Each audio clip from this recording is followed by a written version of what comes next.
Hello ट्वेल्थीज, कैसे हो आप लोग। कल पेपर है आपका, तैयारी पूरी हो गई होगी आपकी। मैंने सोचा एक फिनिशिंग टच दे देता हूँ। तो आज मैं डिस्कस कर रहा हूँ आपसे कुछ केस स्टडी, जो जितने भी सैम्पल पेपर्स हैं या जितने भी देखे हैं मैंने, तो केस स्टडी जो आई है वो ज़्यादातर प्रोबेबिलिटी में आई है। तो मैं आपको आज 3 केस स्टडी करा रहा हूँ। मैंने क्वेश्चन भेज दिया डिस्क्रिप्शन में, आप पहले प्रिंट आउट निकाल लें या उसे खोल लें। तो जो पहली केस स्टडी है वो ये है, a coach is training 3 players. He observed that the player A can hit the target 4 times in 5 shots. जो A है वो 5 में से 4 बार हिट करेगा टारगेट को, तो उसकी प्रोबेबिलिटी हो गई PA, वो हो गई 4/5, क्योंकि 5 में से वो 4 बार टारगेट हिट करेगा। ऐसे ही B की दी हुई है, B की हमें दी हुई है 3/4 और C की दी हुई है 2/3। सबसे पहले तो हमें यह समझना पड़ेगा कि 3 आदमी है ABC, तो अगर A हिट करता है टारगेट, उस बात से B और C को फर्क नहीं पड़ेगा। ऐसे ही अगर B करता है तो A और C को फर्क नहीं पड़ेगा। It means they are all independent events. सबसे पहले बात तो ये समझनी पड़ेगी आपको, these are independent events. Alright, चलिए जी, जो पहला क्वेश्चन है वो है, लेट, थोड़ी सी मिसप्रिंट है इसमें, आप देखिएगा। ये जो A है वो है target hit by A, B है टारगेट हिट बाय B और C है टारगेट हिट बाय C। और हमसे पूछ रहा है probability of A, B and C will hit.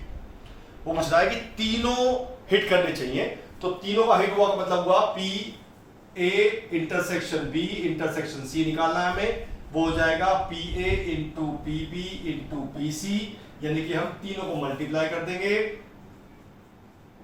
और हमारा आंसर आ जाएगा पहले पार्ट का। 3 से 3 कट गया, 4 से 4 कट गया, ये आ गया 2/5, ये आ गया फर्स्ट पार्ट का आंसर। ठीक है जी, चलिए जी, अगला पार्ट है, लिखा है what is the probability that B and C will hit and A will lose. मतलब देखिए, इसमें चेंज करते हैं, B और C तो हिट करने चाहिए, A नहीं करना चाहिए, तो मैंने लगाना है A0। ये सेकंड पार्ट है, फर्स्ट पार्ट हम कर चुके, मैंने लगा दिया A0, तो फॉर्मूले में कैसे जाएगा, सिर्फ यहां A0 हो जाएगा, बिकॉज अगर A, B, C are independent हैं तो A0, B and C are also independent. तो मैंने सब कुछ सेम रखा सिवाय A0 के। अब A0 कैसे आएगा वो समझा देता हूं आपको मैं। अगर A के होने की प्रोबेबिलिटी है 4/5, तो A के ना होने की क्या हो जाएगी, पता है ना आपको। Yes, you know that 1 minus 4/5 यानी कि 1/5। अब इसे काट कूट लेते हैं, ये कट गया, ये 2 बार 1/10 आंसर आ गया। सेकंड पार्ट का आंसर ये आ गया। ऑलराइट, चलिए तीसरा है, with reference to even mention in first, what is the probability that any 2 of A, B, C will hit. अब देखो ये क्वेश्चन बहुत टेक्निकल हो गया। वो कहता है any 2 of A, B and C will hit. इसका मतलब ये हुआ कि या तो A और B हिट करेगा, C नहीं करेगा। मतलब कोई से 2 करने हैं, तो मुझे 3 केस लेने पड़ेंगे इसमें। ठीक है, पहला केस तो यही है जो दे रखा है मैंने, B और C हिट करेंगे और A नहीं करेगा, या ये थर्ड पार्ट है, या A हिट करेगा, B नहीं करेगा और C करेगा, और एक बार A भी करेगा, B भी करेगा और C नहीं करेगा। तो आपको तीनों वैल्यू पुट करनी है अलग अलग।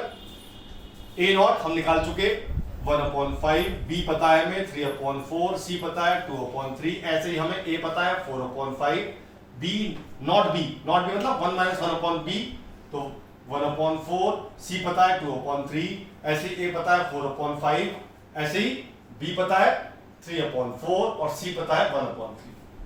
ठीक है, इन सबकी मल्टीप्लाई कर देंगे आप, तो आपके थर्ड पार्ट का आंसर आ जाएगा। ऑलराइट, ठीक है, सबको सॉल्व करने के बाद आ जाएगा 13/30। चलिए जी, फोर्थ पार्ट कह रहा है what is the probability that none of them will hit the target. कोई भी टारगेट हिट नहीं करेगा, तो उसमें क्या होगा, उसमें ये होगा, तीनों में नॉट लग जाएगा, A0 intersection B0 intersection C0, यानी कि PA0 हो जाएगा 1/5, PB0 1/4, PC0 1/3, तो 1/60 आंसर आ जाएगा। ये है फोर्थ पार्ट का answer. Now what is fifth part, वो कहता है probability of at least one of A B and C, यानी कि कम से कम एक तो हिट करना चाहिए, राइट।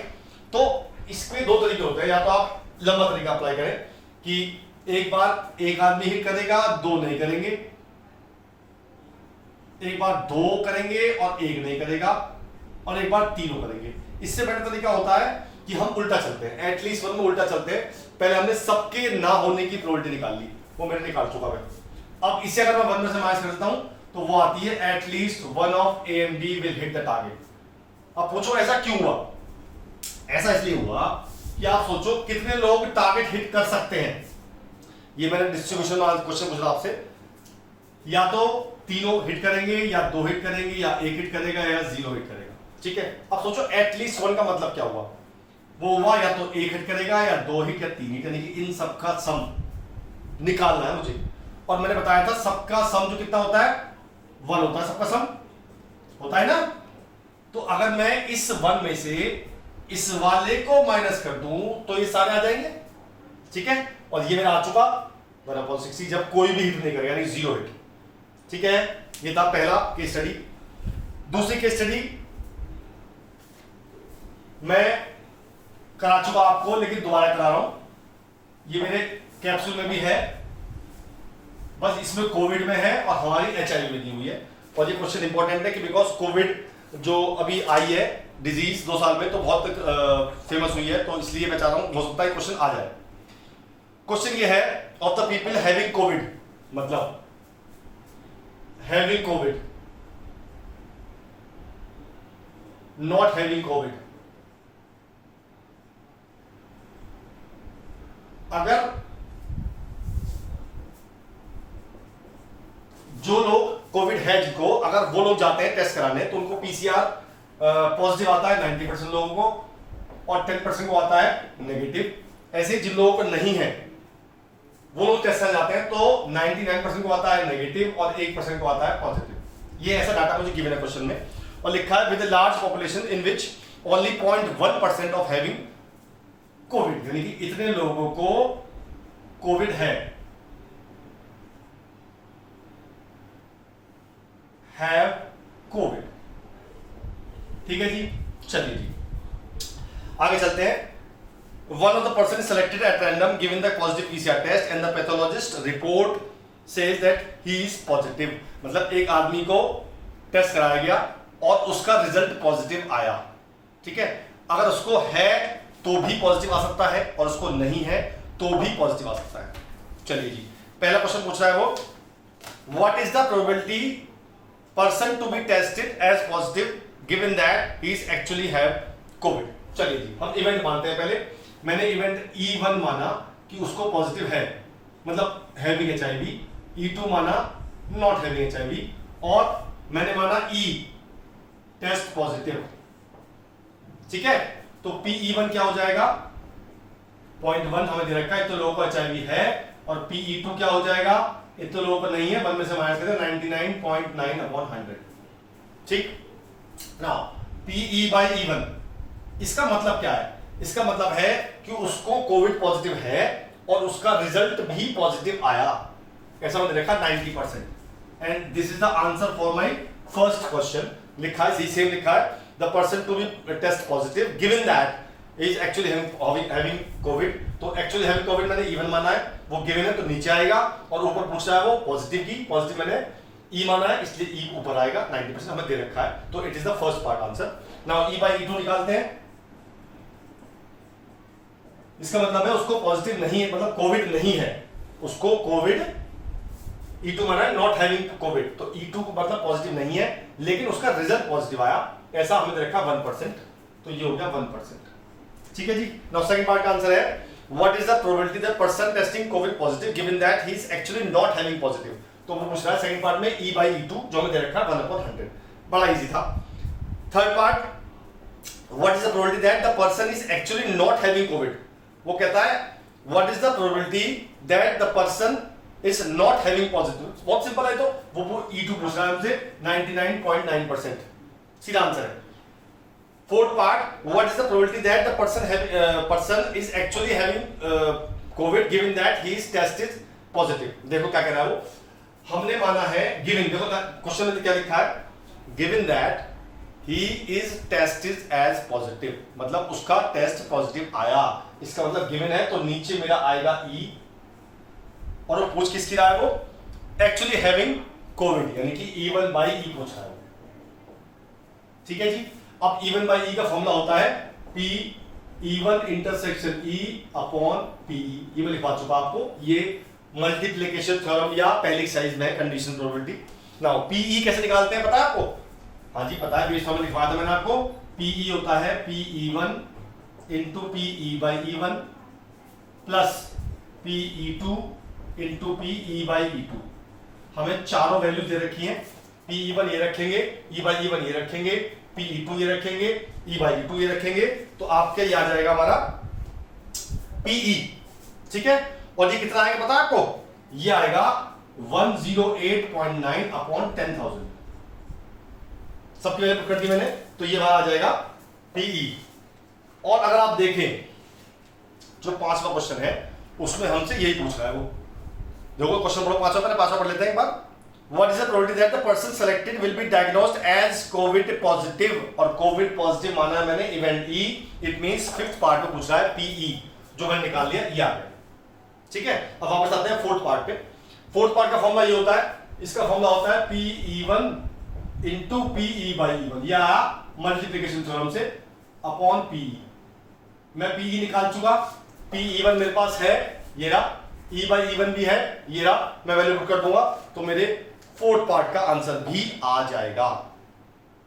ठीक है, चलिए जी आखिरी कर लेते हैं। केस स्टडी 3 दे रखी है इसमें, ये भी मैं मतलब मेरे असाइनमेंट में कैप्सूल में है, ये भी फिर भी देख लो एक बार, क्योंकि जब कैप्सूल में भी है और उसमें भी है तो मुझे लगा कि इंपॉर्टेंट होगा, इसलिए मैंने करा रहा हूं।